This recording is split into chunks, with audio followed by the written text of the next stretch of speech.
اور ہر لہجہ ہے مومن کی نئی شان نئی آن، گفتار میں کردار میں اللہ کی برہان، یہ راز کسی کو نہیں معلوم کہ مومن قاری نظر آتا ہے، حقیقت میں ہے قرآن، قہاری ہو غفاری ہو قدوسی ہو جبروت، یہ چار عناصر ہو تو بنتا ہے مسلمان، قدرت کے مقاصد کا یا اس کے ارادے، دنیا میں بھی اس کا مزاح، قیامت میں بھی اس کا مزاح، قیامت میں بھی اس کا، کیونکہ یہ اللہ والوں کے آستانے امن کے ٹھکانے ہوتے ہیں، اللہ والوں کے آستانے امن کے ٹھکانے ہوتے ہیں، جہاں سے ہمیں شفا بھی ملتی ہے، غذا بھی ملتی ہے، دعا بھی ملتی ہے، جزا بھی ملتی ہے اور رب کی رضا بھی ملتی ہے۔ اللہ والوں کے دوستان محترم ہاتھ اٹھ جائے نا تو اللہ کی رحمت کے دروازے کھل جاتے ہیں۔ ان اللہ والوں کی مرضی اللہ کی مرضی ہوتی ہے، ان اللہ والوں کی مرضی اللہ کی مرضی ہوتی ہے۔ دوستان محترم ہم خوش نصیب لوگ ہیں کہ ہماری قربت ہماری نسبت اللہ والوں سے ہے۔ ہماری نسبت کن سے ہے؟ کیونکہ نسبت سے چیز کی اہمیت قیمت اور حیثیت بڑھتی ہے۔ نسبت سے کیا ہوتا ہے؟ چیز کی قیمت۔ پانی سے کسی نے پوچھا نا، پانی سے کہ تو ہر چیز کو ڈبو دیتا ہے، پتھر پھینکو ڈوب جاتا ہے، لوہا پھینکو ڈوب جاتا ہے، ہر چیز ڈوب جاتی ہے پانی میں، ایسے ہی ہے نا جی؟ لکڑ کو کیوں نہیں ڈبوتا؟ تو پانی نے کہا جس کی پرورش میں نے خود کی ہو، مجھے اسے ڈبوتے ہوئے شرم آتی ہے، جو اس کے ساتھ لگ جائے میں اسے بھی نہیں ڈبوتا۔ اب دیکھیں کشتی پانی میں چلتی ہے، کشتی کہاں چلتی ہے؟ کیونکہ پانی اس کی ضرورت ہے، لیکن پانی کو اپنے اندر نہیں آنے دیتی، یہ پکی بات ہے۔ اسے پتا جس دن پانی میرے اندر آیا میں ڈوب جاؤں گی۔ اللہ والے دنیا میں رہتے ہیں، سارے معاملات دنیا کے ساتھ کرتے ہیں، لیکن دنیا کو اپنے اندر نہیں آنے دیتے، دنیا کو اپنے اندر نہیں آنے دیتے۔ انہیں پتا جس دن دنیا ہمارے اندر آئی تو ہم جائیں گے۔ بات سمجھ گیا نا؟ میں ایک دفعہ انگور لینے گیا، فروٹ لینے گیا، تو اس نے کیا کیا تھا کہ انگور کے گچھے کے ساتھ جو انگور جڑے ہوتے ہیں نا، وہ اس نے ایک سائڈ پہ رکھے ہوئے تھے، اور جو ٹوٹے ہوئے دانے تھے نا انگور کے وہ سائڈ پہ رکھے ہوئے تھے۔ میں نے ویسے اس سے پوچھا، میں نے کہا یہ جو گچھے کے ساتھ لگے ہیں یہ کیسے کلو؟ اس نے کہا 400 روپے۔ تو میں نے کہا یہ دانے جو سائڈ پہ رکھے ہوئے ہیں یہ کیسے کلو؟ اس نے کہا 150 روپے۔ تو میں نے وہاں کھڑا ہو کے ایک لمحے کے لیے سوچا کہ جو ساتھ جڑے ہوئے ہیں، قاری صاحب ذرا غور کریں، میں نے کہا جو جڑے ہوئے ہیں ان کی قیمت اہمیت اور حیثیت بڑی ہوئی ہے، 400 روپے کلو ہے۔ جو ٹوٹ گئے ہیں ان کی قیمت بھی گر گئی ہے، 150 روپے کلو ہے۔ وہ بھی دانے ہی ہے، وہ بھی دانے ہی ہے دوستان محترم، ایسے ہی ہے نا؟ ہے وہ بھی کیا ہے؟ اب دیکھیں پانی کی کوئی قیمت نہیں ہے، پانی کی دودھ میں ملائیں تو 110-20 روپے کلو بکتا ہے، پھر نام بھی اس کا پانی نہیں رہتا۔ لوگ کہتے ہیں دودھ ہے ذرا پتلا ہے، دودھ ہے ذرا کیا ہے؟ پتلا ہے۔ تو یہ اللہ والے جو ہوتے ہیں نا دوستان محترم، ان کی زندگی کا ایک ایک لمحہ اللہ کے حکام اور نبی کریم صلی اللہ علیہ وسلم کے فرمان کے مطابق ہوتا ہے۔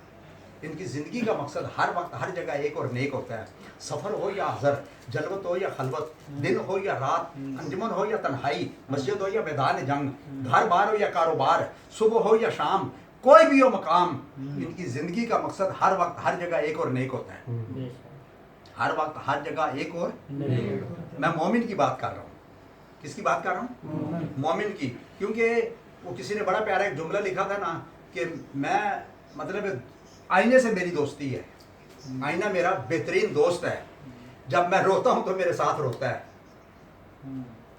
جب میں روتا ہوں تو میرے ساتھ روتا ہے، جب میں ہنستا ہوں تو میرے ساتھ آئینہ میرا بہترین دوست ہے۔ اور حضور نبی کریم صلی اللہ علیہ وسلم نے فرمایا دوستان محترم کہ مومن کی مثال آئینے کی طرح ہے۔ کس کی طرح ہے؟ آئینے کی طرح۔ اب اس کی مثال ایسے میں آپ کو ایک منٹ میں سمجھا دوں دوستان محترم کہ آپ شیشے کے سامنے کھڑے ہو نا، ہم جتنے بھی لوگ ہیں روزانہ شیشہ دیکھتے ہیں نا، ٹھیک ہے نا؟ آپ کو ضرورت بنی ہے، دن میں 10 بار گھر جائے تو آدمی شیشہ دیکھتا ہے، ٹھیک ہے نا؟ اب میں شیشے کے سامنے گیا، شیشے نے کیا کیا؟ مجھے سیٹ کیا، کیا کیا؟ میری بات سمجھ گیا نا؟ اب میں چلا گیا، محمود صاحب پیچھے آ گئے، اب شیشے نے ان کو بھی سیٹ کیا، لیکن ان کو یہ نہیں بتایا کہ فخر صاحب ابھی آئے تھے، ان کو میں نے سیٹ کر کے بھیجا ہے۔ یہ بڑی قیمتی بات ہے۔ بعد میں دوسرا آ گیا، کوئی آپ آ چلے گئے قاری صاحب، ٹھیک ہے نا؟ اب قاری صاحب کو انہوں نے شیشے نے نہیں بتایا کہ محمود کو اور فخر صاحب کو میں نے سیٹ کر کے بھیجا ہے۔ بات سمجھ گیا نا؟ بس قبلہ میرا خیال پیر صاحب آ گئے ہیں، ان کے آپس میں جہاں کا اوڑی انداز ہے، مشرق و مغرب میں دور کا آغاز ہے، قوت عشق سے ہر پاس کو بالا کر دے، داہر بے اسم محمد سے اجالا کر دے۔